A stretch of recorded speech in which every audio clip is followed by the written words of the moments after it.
So today I'm talking about the Portlands, and or at least some of the earlier history up to, I don't know exactly, we'll see how far we get. But the Portlands is an interesting part of Toronto because it always seems to be a bit of a lag between a plan and then its actual execution. And the lag is typically about 100 years. So what we're seeing now as development in the Portland is really, in some ways, going back to things that existed more than 100 years ago. The Portlands is also kind of an intersection of things, an intersection of the natural world with industry and with civic priorities and so on. And so it's interesting to see how they mix. And with that, I'll start a slideshow and we'll see where we get. I'm hoping you can see that screen okay. Mm-hmm. Yes, we can. Okay. Let me move it over to where I can see it a little better for myself. It's still sharing? Good. Okay. So right now we are not sharing. You're not in slide view. You're just we have all the thumbnails. Oh, okay. I see what's going on. Okay. I'll bring it back over.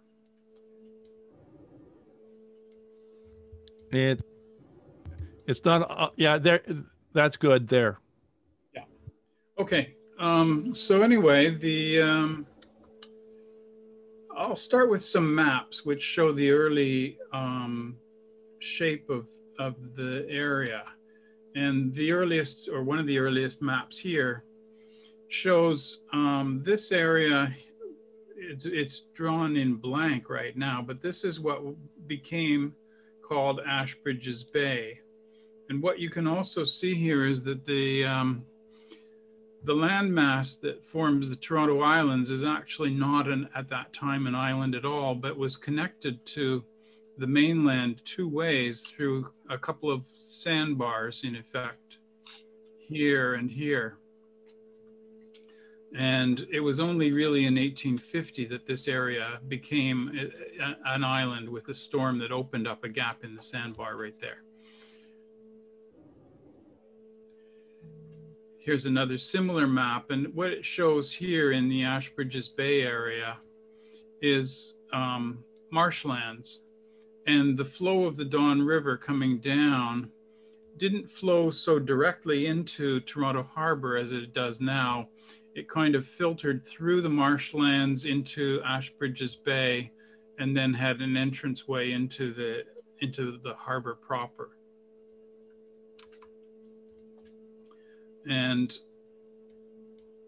at the time, this area was identified in this map as wild hay and marsh. And what you can also see here is that the entrance to the Don was actually down in the middle of this sandbar. You can also see that there is a portage area here, and there was another one up over in the east end of the marsh area. And those actually became more significant with time. This map is a little bit earlier than the building of the lighthouse out on the island. So what you actually have here is a blockhouse. What we call Gibraltar Point now was actually an inside point here. And then the brand new garrison at the time was what we now call Fort York. So between the blockhouses and the garrison, the harbor entrance was guarded militarily right there. But coming back into the Ashbridges Bay area, what we see now, this map draws a present shoreline, 2010 shoreline here, which is the inside harbor wall here. And of course, you can see the Leslie Street Spit and the lake filling here that's now where Ashbridges Bay Yacht Club is. You can also see this is the shipping basin, shipping channel and turning basin here. So what was Ashbridges Bay, this sort of area here, and the area of marshland no longer exists. What we call Ashbridges Bay now is actually a newly created bay out on this headland. But the original Ashbridges Bay and marsh kind of blended into each other. The maps show that marshland quite differently depending on the map. And I think it has really to do with the time of year that the map was drawn, because the lake level fluctuates as fluctuated as it still does. And those wetlands sometimes were more water and sometimes more marshland.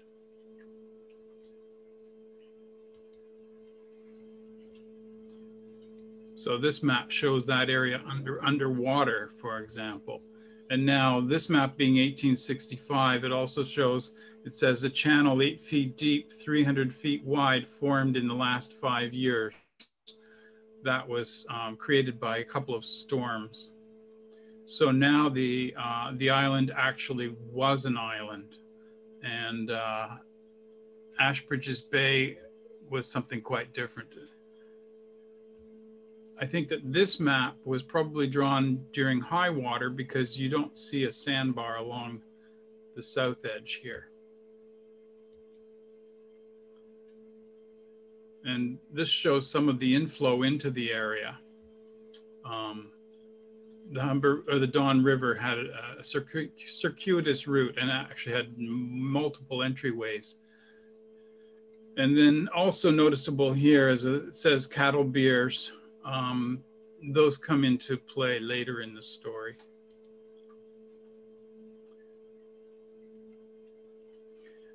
Over this time, the city was expanding eastward as well as westward and a little to the north. So the area now called Leslieville was called that in the 3/4 of the way through the 19th century there.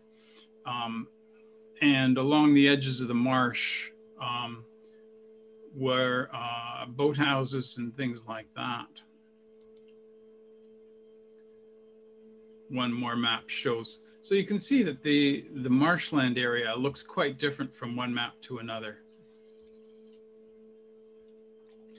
Again, each of these has different things to notice, but you can actually see that there was a race course out here, which of course was a horse racing track until not all that long ago.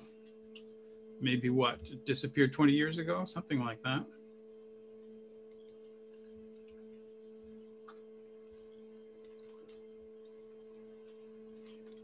But here again, the cattle beers are marked here. And you can see an entranceway here. The Ashbridges Bay area inside the sandbar was quite shallow, not much deeper at any point than maybe 8 or 10 feet deep.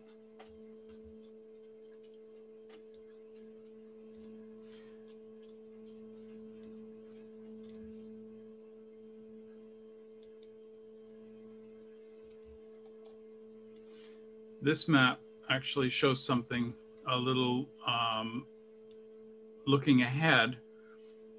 It says here proposed Simcoe Park, and we will get back into that as well. You can see here in 1908 that although this is not actually what existed, this was a proposed design. And the proposed design at that point had factory sites in here, a bay still called Ashbridges Bay, and parkland along the south edge here. It didn't actually come out that way, but these areas were considered as future development, Toronto Harbor Industrial District. But if we go back to the original marsh, This actually shows it in 1860. And even in 1860, there was dredging happening in the area, as you can see here. And here's a commentary from 1863. Ashbridge Bay was a beautiful sheet of water when I first saw it in the summer of 1863, and was clean and good enough to drink, abounding in fish, and was the haunt of numerous wildfowl all summer. In the stormy, rainy fall, it was alive with ducks of all kinds that came to rest on their southern flight, and to feed on plentiful masses of wild rice that grew in numerous patches. The marsh covered the shallow waters of the eastern part of the bay at the commencement of the sandbar by the foot of Woodbine Avenue, as this roadway is now called. When the racetrack of that name was first built, the marsh growth ended where the deep water started and began again intermittently a little west of Leslie Street. It was quite a fine sheet of water, and at the time of speaking, the lake had made a cut at about the size of the present entrance. So that was Globe and Mail 1918, looking back to 1863. And here's a view, another painting. This is an 1883 painting looking west, most sort of from the higher areas in the Scarborough area. You can see some of the city over in here, the spires of buildings and so on. And you can see the marshlands in here, and Toronto Harbor and the Toronto Island back a little farther in the distance. As the city grew, so did the use of the Ashbridges Bay. And what you see in this picture, which is 1893, is sort of a walkway along here now. This was built on that sandbar. And you can see also canoes and fishing boats and some sailboats and so on operating within the Ashbridges Bay. And then this is the Don River flowing down and in here and so on. This is not as fictionalized as it might seem. There was a lot of boat traffic. There was a lot of activity. And over in here, you can actually see the Goodham and Worts Distillery, which played a big role because the cattle beers that we saw over in this area were connected to the Goodham and Worts Distillery. Here's another shot, a painting, so to speak, actually, of the 1899 looking north and a little west across some of the marshlands of Ashbridges Bay. And you can again see the city up in the distance there. And another similar painting. This is a view from the south edge of Ashbridge. So it's looking across Ashbridges Bay and up. Here's one of the early photographs that gives you a real context, and you can see what the marshes were like. And you can also see buildings along the north shore here of Ashbridges Bay. They had a number of existences and uses, and we'll talk about that later. This is just a photograph identified as 1909 Ashbridges Bay. I mean, it could have been any lily pads, but there it is. And another view here, a sunset on Ashbridges Bay. And another Ashbridges Bay sunset looking west. There aren't really very many pictures of Ashbridges Bay at this time. But here are some women on a canoe or a rowboat. What this shows is actually, this is 1910. This is looking north. So you're looking across the marshland to the developing Leslieville. And you can see an oil tank and buildings right along the north shore of the marsh at this point.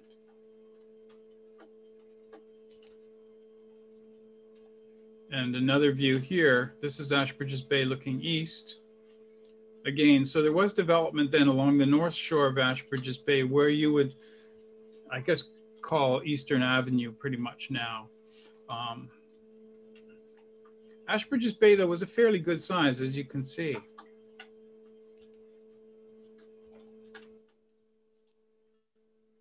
And fishing was a major activity on the bay, actually, both recreational and commercial fishing. So those, they caught muskellunge, pike, bass, salmon in large numbers, and quite a few other fish in Ashbridges Bay and around the mouth of the Don. And of course, you may recognize this. This is much, much later. This is 1985, just to give you a sense of that fragment at the foot of Coxwell, which we would still call Ashbridges Bay today. That really didn't exist at the time of the natural formation of Ashbridges Bay. But with the story of Ashbridges Bay comes the story of pollution and plague. And even in the early 1800s, people had a strong impression that marshy and swampy situations, as this writer says, should be particularly avoided if possible. And where altogether unavoidable, the house should be built as remote from them as consistent with any tolerable degree of convenience in other respects. The wood about the building should be immediately and entirely cleared away, no branches or logs being left, as this is very universally the case to gather and preserve stagnant and putrefying moisture. It's a pretty primitive idea of the causes of disease, but it's not completely wrong in the sense of how Ashbridges Bay was treated.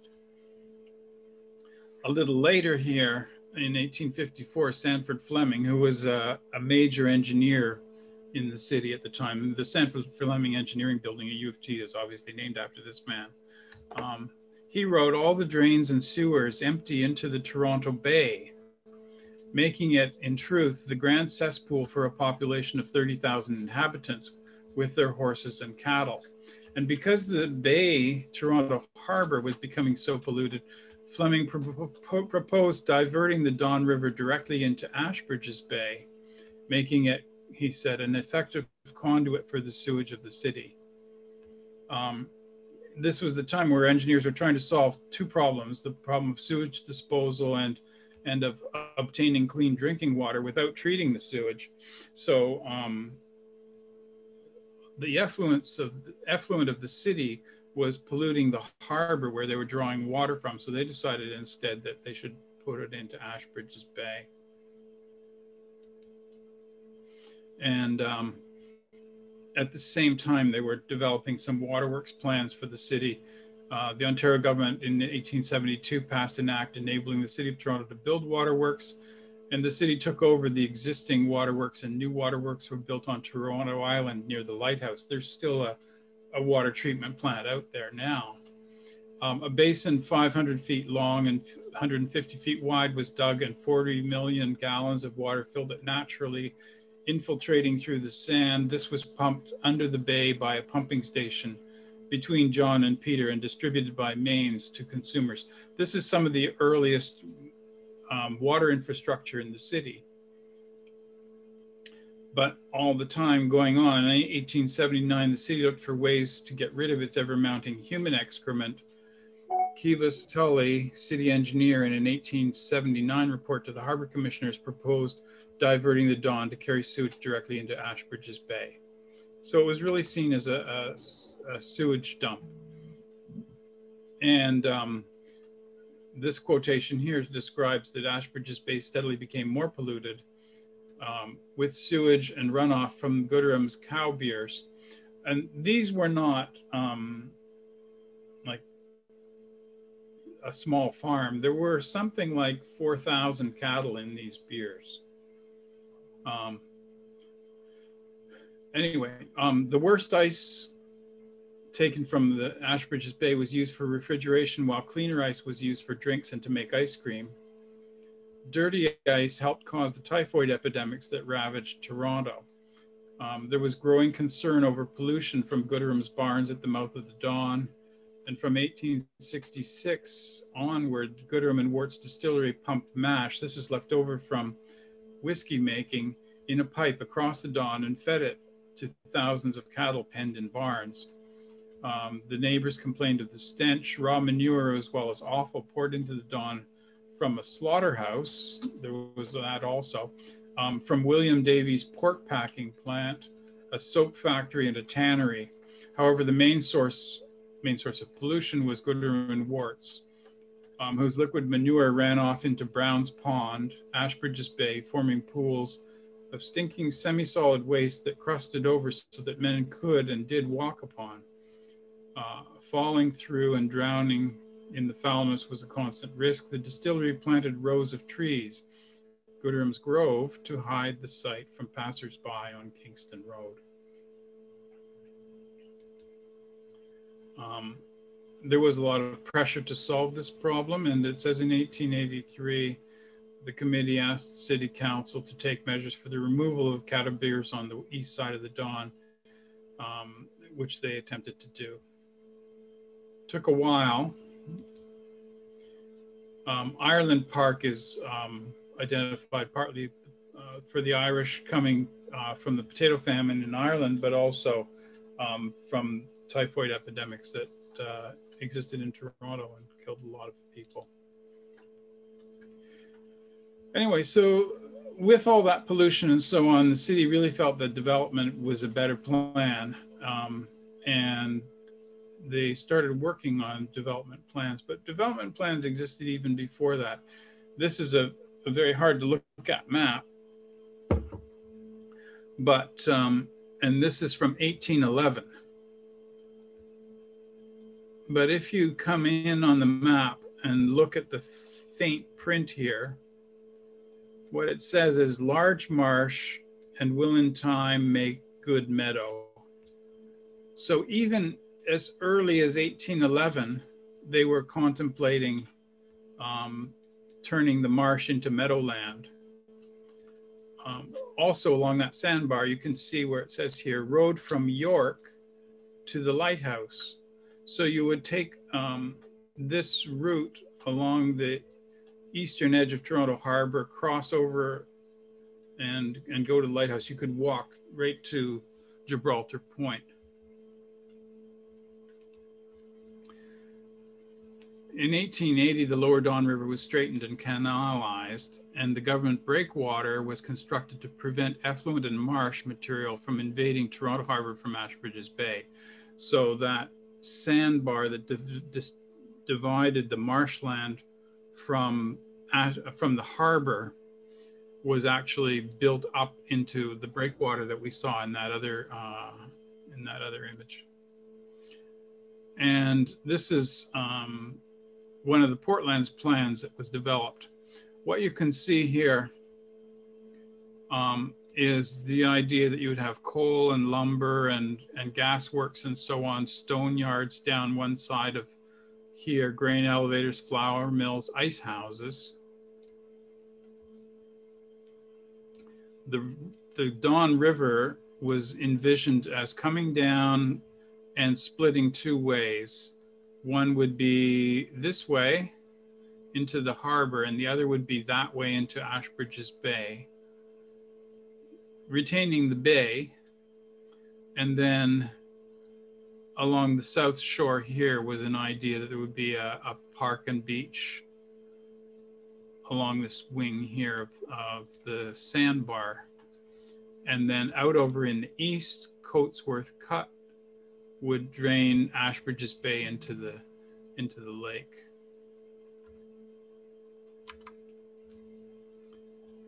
That design took different forms, but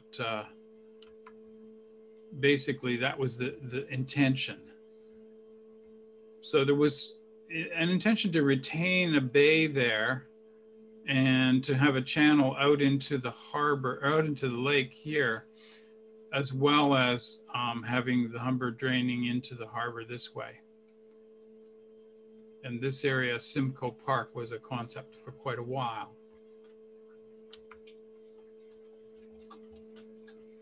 This is 1905, for example. Ashbridges Bay, granted to the city of Toronto by patent dated 18th of May, 1880. So the city did have control of this land for a period. Wasn't doing much with it, but you can even say here, proposed Simcoe Park, and the government breakwater here.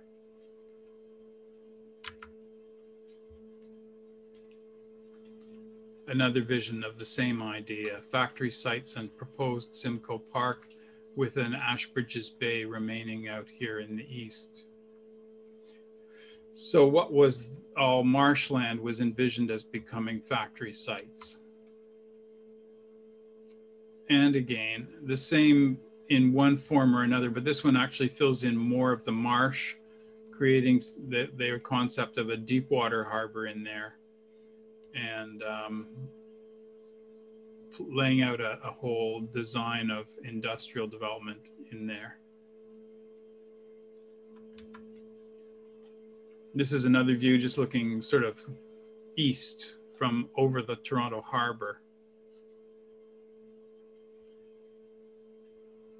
Envisioning all of these industrial sites. It looks like they had some residential planning in here. Maybe these were factories still. Park reservation and recreation grounds along the south edge here, and dock facing here for warehousing and shipping. They also had train lines running into the industrial area. You can see the train lines would cross the Keating Channel and run in through the parklands, or the industrial sites, sorry, extensively. So what actually happened is a little bit different. And we can start by looking at Cherry Street and its bridges to get an idea.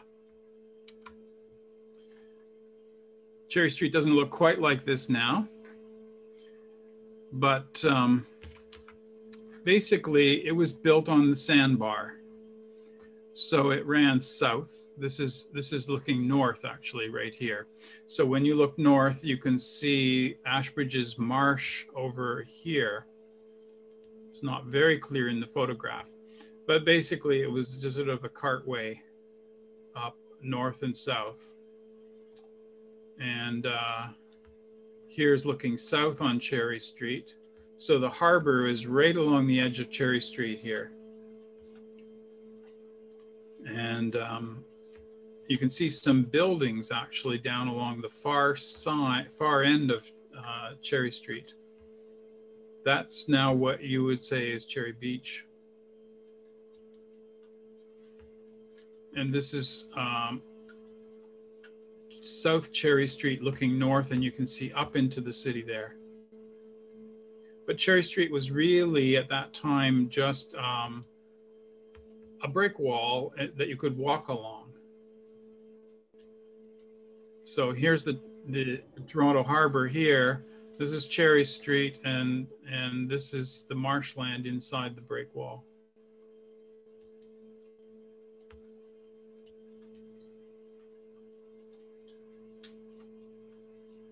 They did have electricity running down Cherry Street, which is interesting.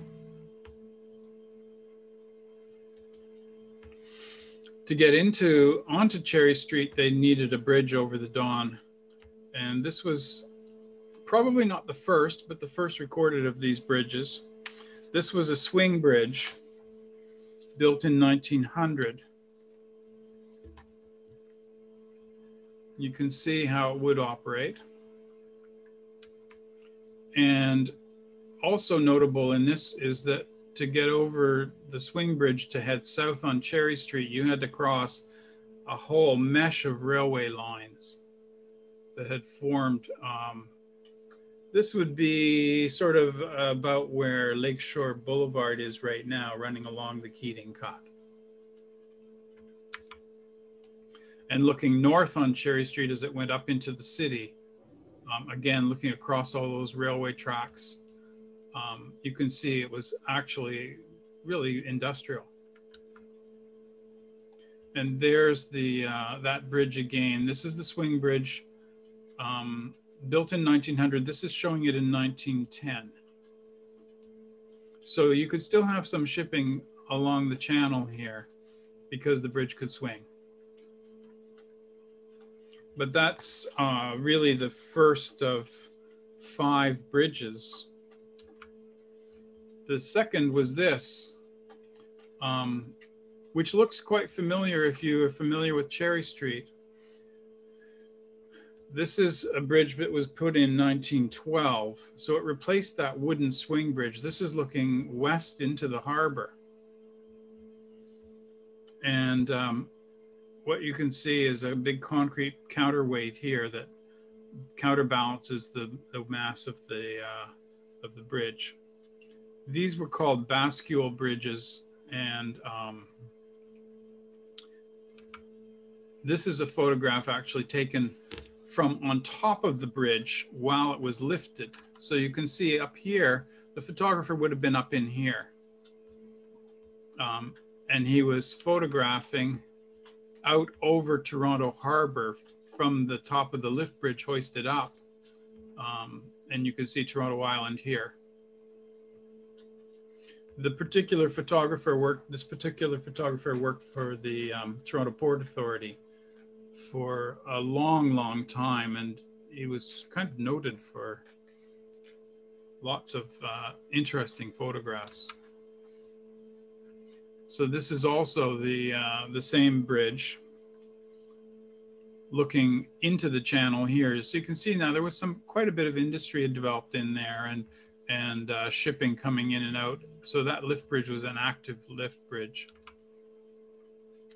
It was replaced. Oh, this is still the first one. This is the first lift bridge. So we have a lake freighter coming through, and you can just see piles here of coal and so on. This is the same location, but a different bridge that looks almost identical to this one. This bridge and this bridge are 2 different bridges in the same location. I don't know why the second one was built. This was built in 1932. This picture was taken in 1951. But you can actually get a little bit of a location for it. If you look here, you will recognize this little bank building that's still there today. So this bridge was there from 1932. You've got a 1949 Ford in the foreground here. This is that bridge again. And the ship coming in is an oil tanker bringing oil into the area. There were oil yards or whatever they're called in there. It was replaced in 1968 by the bridge that's there still today. I think you would all recognize this if you've driven down Cherry Street. It's a lift bridge as well, although it's had some mechanical problems lately and got stuck up for a few months, about a year and a half ago, causing some inconvenience. And here's a shot in 1929, again from the lift bridge, but this is the same photographer photographing down south on Cherry Street. So in 1929, looking south on Cherry Street, you see the bank building in here, and you can see coal yards and so on, and oil tanks down here. Cherry Street is still a wide street as this was. A year later, when you look down Cherry Street, what you notice is this, which is the second Bascule Bridge, the second lift bridge on Cherry Street. And this is the one that goes across the shipping channel.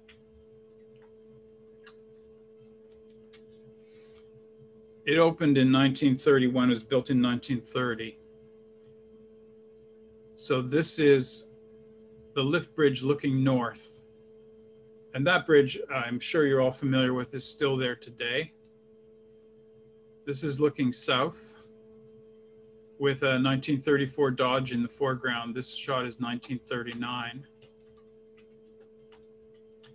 And there it is in 1952 with a ship just coming up to the bridge.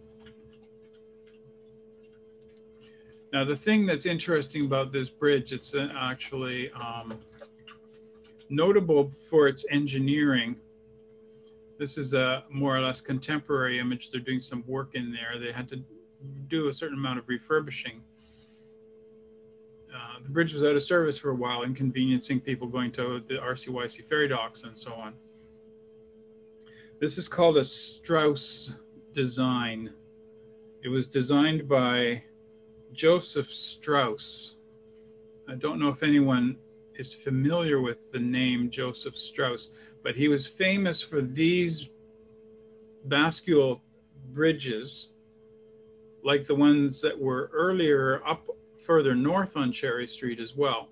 So for a period, you had these Bascule bridges from 1930 until 1968. You had two kinds of this bridge on Cherry Street. But Strauss was actually also the designer of the Golden Gate Bridge. The Golden Gate Bridge was one of the last things Strauss designed, but he made his earlier and most significant career contributions making bridges like this. His breakthroughs in this design really had to do with those concrete counterweights. Previous to that, these bridges were expensive to build because they were building iron counterweights, and he had the idea that concrete could be much more cheaply put in. And also the weights can drop down into these areas here as the bridge swings up. So here we'll come into some of the dredging and lake filling of the area. This is 1889 was the beginning of Coatsworth's plan to improve Ashbridges Bay by filling it in. And he said the scheme comprises sanitary and commercial improvement. It proposes to reclaim from 300 to 500 acres of land, which are now covered with shallow water that ripples idly in the sunshine with perhaps an occasional iridescent tint of sewage upon its playful surface. I think, I don't know what to make of that quotation. I think in the interest of time, I won't read this fully out, but basically what Coatsworth was proposing to do was to fill in a lot of Ashbridges Bay to create what was now called the Coatsworth cutout in the east end of the bay, building pilings and walls through the area, and creating flow as well through the bay and through Ashbridges Bay, I mean, to improve the water there. So even in 1896, even before the Toronto Harbour Commission made their ambitious plan, the city was already pumping sand and so on in the Ashbridges Bay area. And this is an 1896 image of a sand pump. It says, working through 900 feet of pipe in Ashbridges Bay.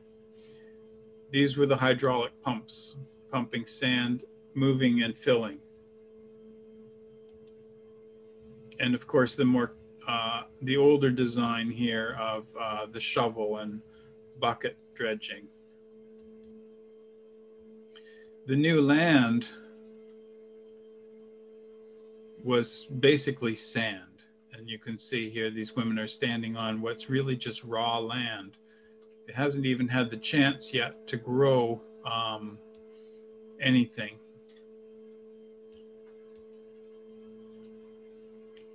This is in the southeast corner of Ashbridges Bay. So this is all filling in. This is horse teams also doing some lake filling. I don't have a lot of pictures of horses doing this work though, and I can understand why, as it'd just be kind of useless to have horses walking around in the marsh dragging earth around.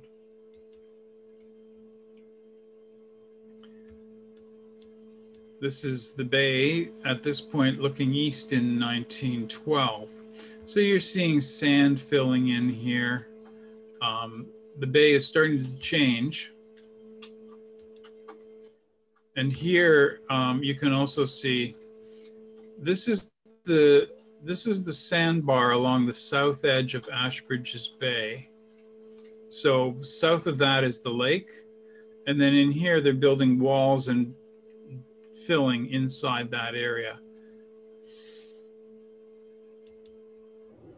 And of course, one of the more extensive areas of work was the Keating Channel, where in this image you can see the channel actually extends far enough east, and then Ashbridges Bay is here.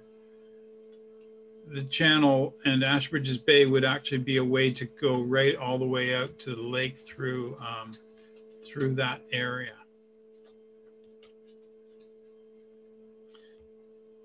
This is a life-saving drill, and I've put this picture in because I like the picture, but also because off in the background here you can see a dredge operating and dredging here. So this is all, I don't know why these lifeguards were doing this here in the Ashbridges Bay area, but they were. This is a kind of a useful panorama. So here you're looking east along the developing Keating Cut, and you can see filling in here, and the marshlands are filling in. Ashbridges Bay out here is still mostly open.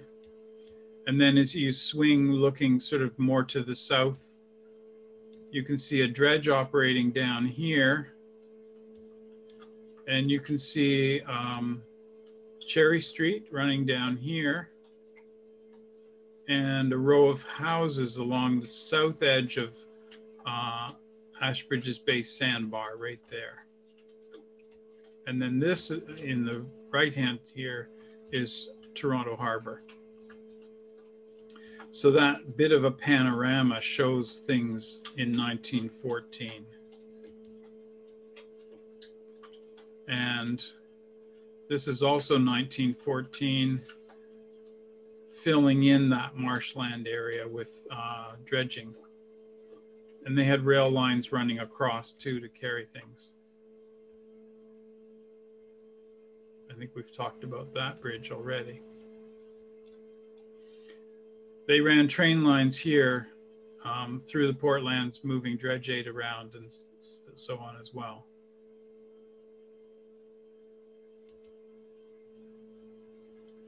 And this is moving a little bit out of the Portlands. It's taken from the Portlands.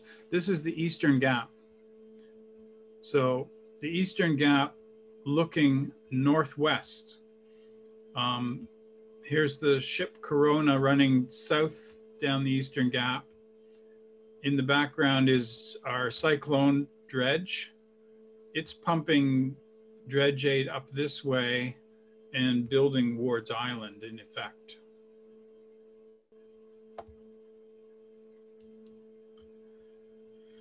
And this is a somewhat confusing shot to me, but it took a while to figure it out. This is Toronto Harbor from the Ashbridges Bay shore.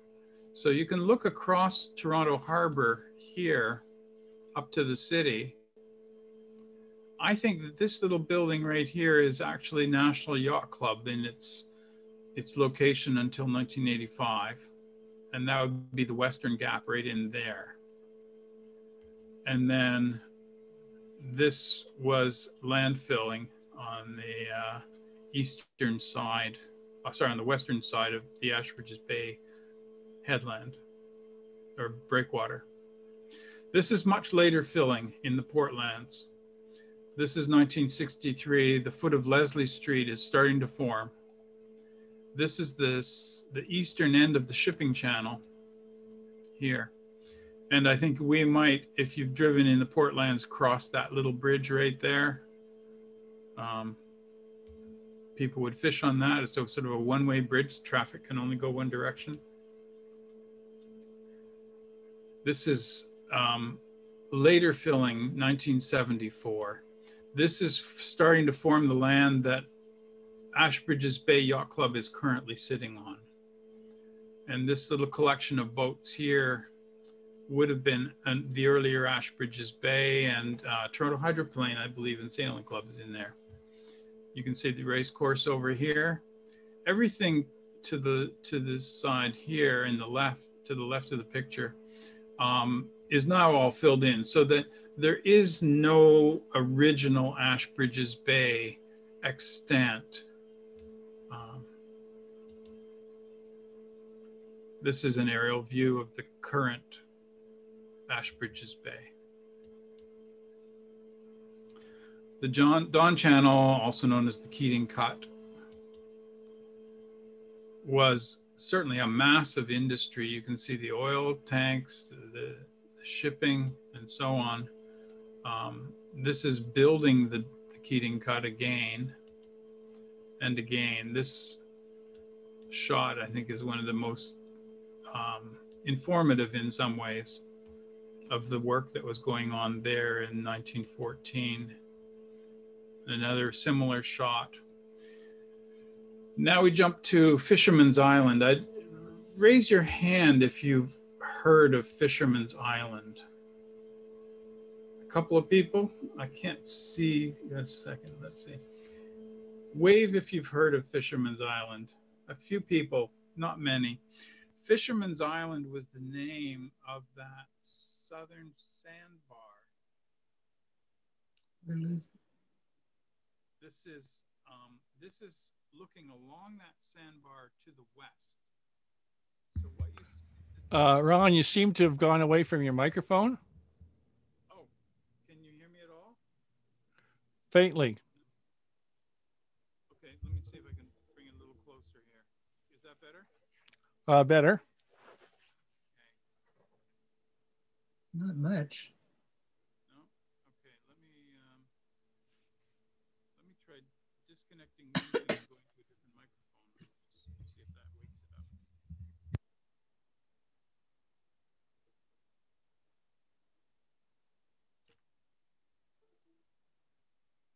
Can you hear me at all now? Very faintly. Not well at all. I wonder what that might be. Let me just look here.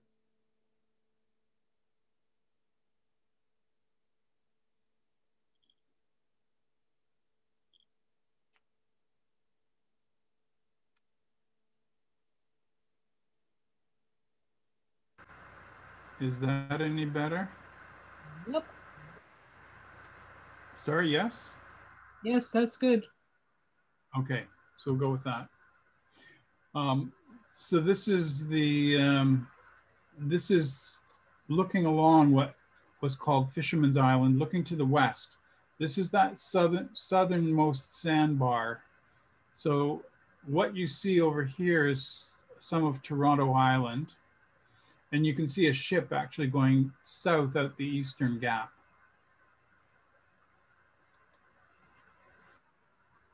And this is Fisherman's Island here. There was a church on Fisherman's Island built for the community there.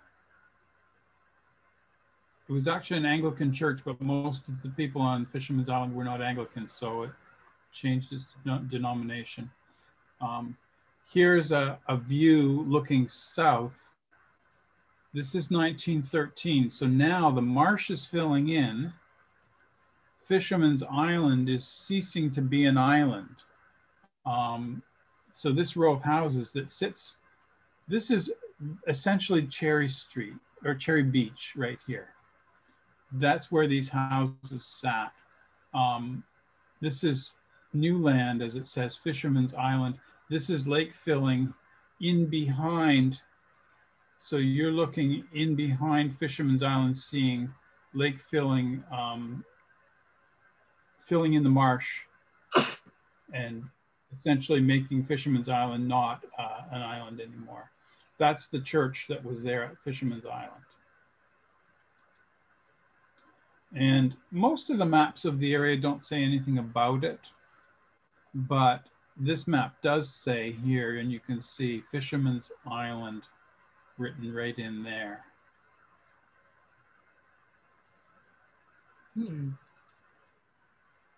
This is more of the lake filling that was happening right in behind Fisherman's Island. This is a contemporary design, but the green area here is identified as Sandbar and Fisherman's Island Peninsula.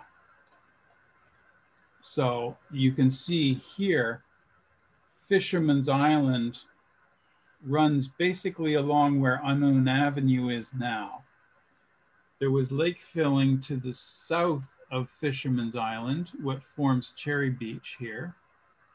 And of course, all of this area is filled in. So this is a superimposition of the old landmass and the new landform that exists there now.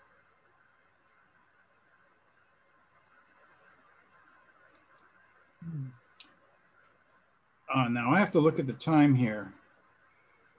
Yeah, 10 to 2. We're already coming up 10 to 2. Maybe what I'll do is just one more little segment, the Eastern Gap and its lighthouses, and then we can wrap it up. So the Eastern Gap extended south into the lake in a way that it doesn't quite now, because in 1909, the filling south of Fisherman's Island hadn't happened. So a lot of this area was filled in subsequently.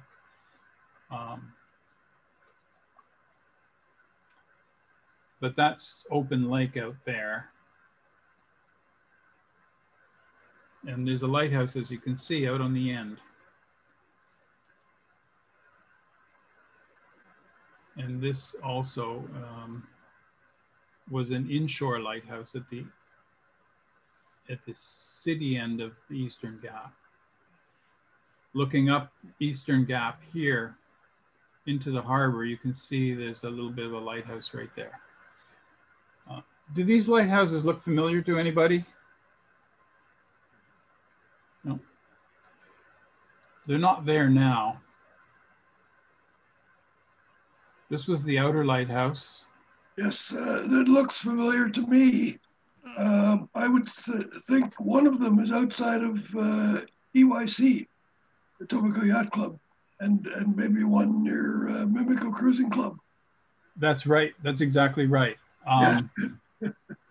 So this, the sort of the top part of this, and this is the a launch coming into the harbor, or coming out of the harbor down south on the Eastern Gap. These lighthouses, here's actually a good view of the Cayuga steamer heading south out of the Eastern Gap, and a couple of ships, sailing boats. And there's the lighthouse at the end of the Eastern Gap, the lake end. And I think at some point they moved one over here, because this is the north end of the Eastern Gap, and that is on the west side of the channel. This is a picture from 1954. So this young girl, I think that they took it and they moved it down to this end. This piece of wall was removed a couple of years ago because it was collapsing. And now you have this in Etobicoke. That's that one. And you've got this in Mimico. And that was the other one with the octagonal top, that one. So that one is that one.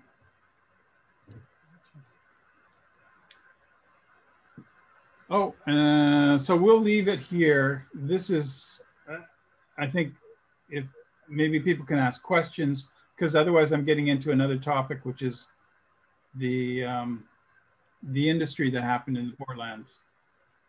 So that would be going on to talk about the coal, the oil, the ice, the shipbuilding, and so on. We haven't got any further time, but maybe a few questions.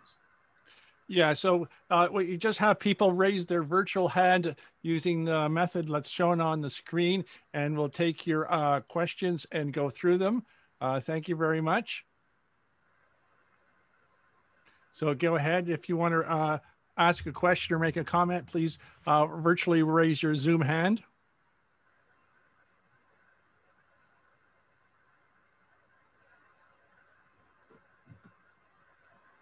So I have a question, Ron. How much does it compare to, what are the, if you say it takes 100 years, what do we expect it to look like in 100 years from now?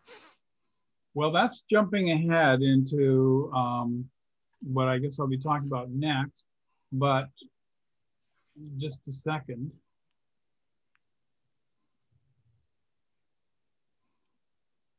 If you let me share an image, maybe you should be able to. A little bit. You should be able to. Okay, yeah. Share. It'll be heading in this direction. This area here is the first area receiving work, right here. So this will be called Villiers Island. And what you're going to have is new routing for the Don River running through a naturalized watercourse here. You're going to have the existing Eastern Gap here, or East Keating Cut, I'm sorry. And that's phase one of what will be development proposed for the entire Portlands, except for this little piece over here, which is under Port Authority control, and they're not at the moment involved in the design work for this. But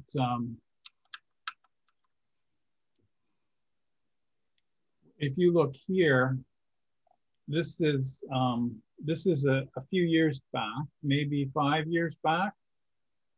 And at that time, what you can see is some slips in here. This whole area is being turned into something totally different. And the Don River, where it flows south here and comes in along the Keating Cut, will also have a new route that goes essentially down this way. Like an extension of the Don roadway, but through the Portlands, and we'll enter here. Here. This will be built along like this. Okay. Okay. So next up with a question is Diane. I guess I have more of a comment than a question. I am absolutely astounded at I guess, a humanity and what we can do when you think about what that marsh was and how they filled it in, and the whole changing of the landscape. And now we're doing it again. Yes. And how Mother Nature, though, will take back what it wants to take back, and how we have to be very cognizant of that as we build. I also was astounded, I guess, with the whole aspect of water treatment and the sewage. The marsh had to have been just a horrible place to be for a while. It got worse and worse. And I stopped when I stopped talking about the ice. There was a whole significant, employing a couple of hundred people worth of ice gathering in the winters, because at that time refrigeration was rare, if at all. So they cut ice from Ashbridges Bay and stored it in ice houses along the north shore Ashbridges Bay. And that ice was, let me just, I'll jump into it, that the ice was used for cooling and so on through the city. It was a big part of the operations. But the problem was, as the harbor got more polluted, it was really making people sick. Yeah, I bet it did. They didn't use the ice for they used it only for refrigeration, not for drinking or anything. No, they did not keep the lines very clean. Okay, so we got the next person up, because we have several people with questions, is Julia. Go ahead, Julia. Okay, mine are very similar to Diane's, about the same two areas. Did they have any wild rice in Ashbridges Bay before they started filling it in? It looked as if you might have had some. Yes, there was some. There are lots of descriptions, more than photographs and so on, but there was apparently a wild rice growing in Ashbridges Bay.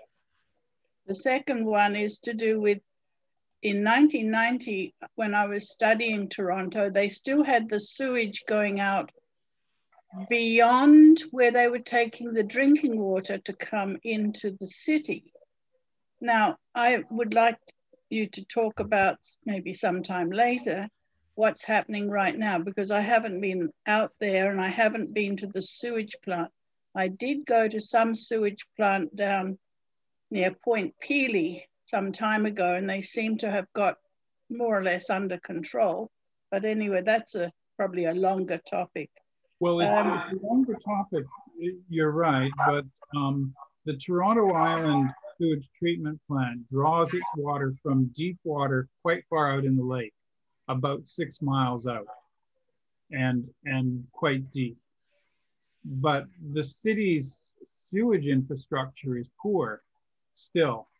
And we have a lot of old sewer infrastructure that has storm sewer and septic sewers in the same area.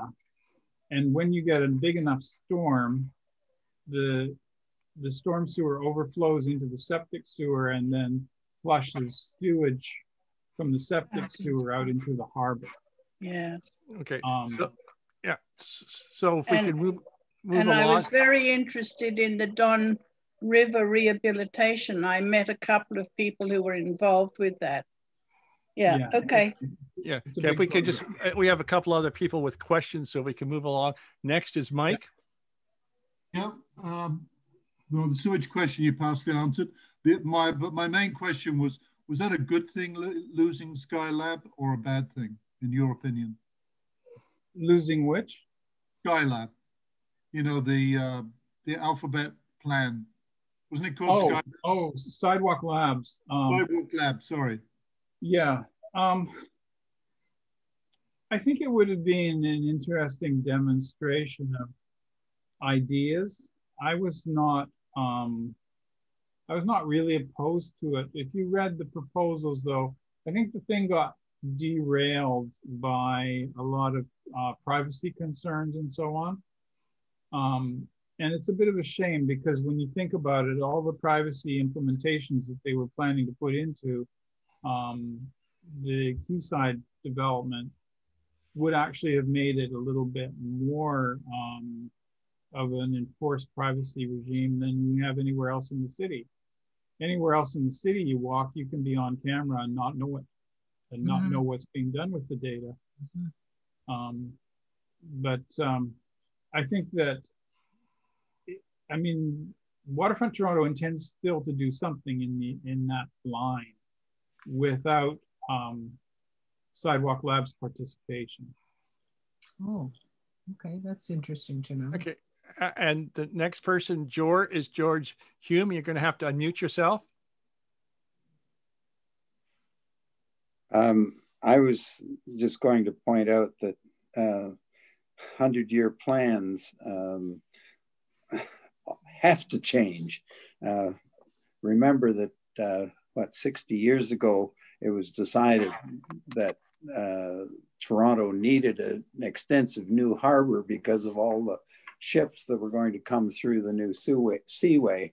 And that resulted in the development of the, what we now call Tommy Thompson Park, which was supposed to be industrial. And the birds love us, but the industry never came. Well, that's true. I mean, the plans to accommodate shipping up the St. Lawrence Seaway was why that shipping channel and turning basin are so large in the Portland's design, and why the Western Gap had to be dredged deeper, as they thought that would be necessary for shipping. I would also comment that Waterfront Toronto are currently putting together a request for proposals on Quayside again. So yes, that will be this spring that they will be going out asking for new proposals. Yeah, it's not dead. It's just being recycled into something new. Okay. Yeah. So if anybody else has any questions, please virtually raise your Zoom hand. I see Bob Anglin waving his hand. If you could, yeah, please raise your virtual hand so we can be recognized. It's hard to check it. Julia, go ahead. Some time ago, I got a copy of one of the plans where they were going to take down the whole of the raised roadway that goes across through Toronto. Yeah. And put a tunnel underneath the ground instead. Did anything come of that? No. The most recent debate was what to do with the elevated expressway running from about Yonge Street to the east over to the Don River. The city decided to refurbish it rather than remove it at considerable expense. Bob, I don't think you've raised your hand virtually. Do you want to... I tried. Thank you. Ron, where are you right now? I'm on my mega yacht here in the Caribbean. I beg your pardon? I'm in Mississauga, actually. Yeah. Ron, Mike, do you know how many plans have been in the last 20 years alone of Toronto? Yeah. I thought there'd been about 14 plans in the last 20 years. There always are new plans. What's interesting is that the plans that are being implemented now, some of them are plans that were started many years ago, and others are plans that have been abandoned and moved on and so on. It's a changing thing, as I think George mentioned. 100-year plan can't last for 100 years because things change so fast, and the pressures of either industry. I mean, the Portlands didn't actually reach their potential as an industrial area. So in our lifetimes, we've driven through the Portlands and seen lots of vacant space. These days, they're trying for other things in there. They're trying for movie lots and cinema and so on as an industry in the area. So if there are any other questions, can you please virtually raise your Zoom hand? When I come back to this, I'll be showing you some of the heavy industry that existed. The Port Authority thought at the beginning of partway through World War I that the Portlands could be boosted ahead by military shipbuilding and munitions that were done in the Portlands. But when the war ended, a lot of that impetus disappeared as well. One last call for anybody if they have questions before I turn it back to Diane.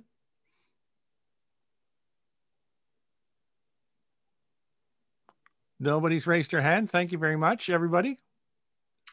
Ron, can you take away your screen, your shared screen, please? Because I have my order of events there. Thank you very much. Thank you, Ron. That was an amazing presentation, and we certainly look forward to the next time you're joining us. And I'll be in touch with you about a date on that. I am constantly amazed at the amount of material that you find and pull up to share with us. So thank you for your hard work, and we look forward to the next time. Thank you. Next week, we have Francis Clegg, president of the Briggs, and that's formerly the Toronto Brigantine, going to give us an exciting update on the activities of the Briggs program and a peek into its future. And then following that, Judith and Aubrey are going to come back with their go home run from El Salvador to Puerto Penasco. Aaron Fenton crewed with the Millards on this venture, and so we'll be joining them with that presentation. So before we have pipes out, I'd like to give a nice big round of applause to Ron. Thank you, Ron. That was amazing. And we look forward to seeing all of you next time. So with that, we'll have pipes out.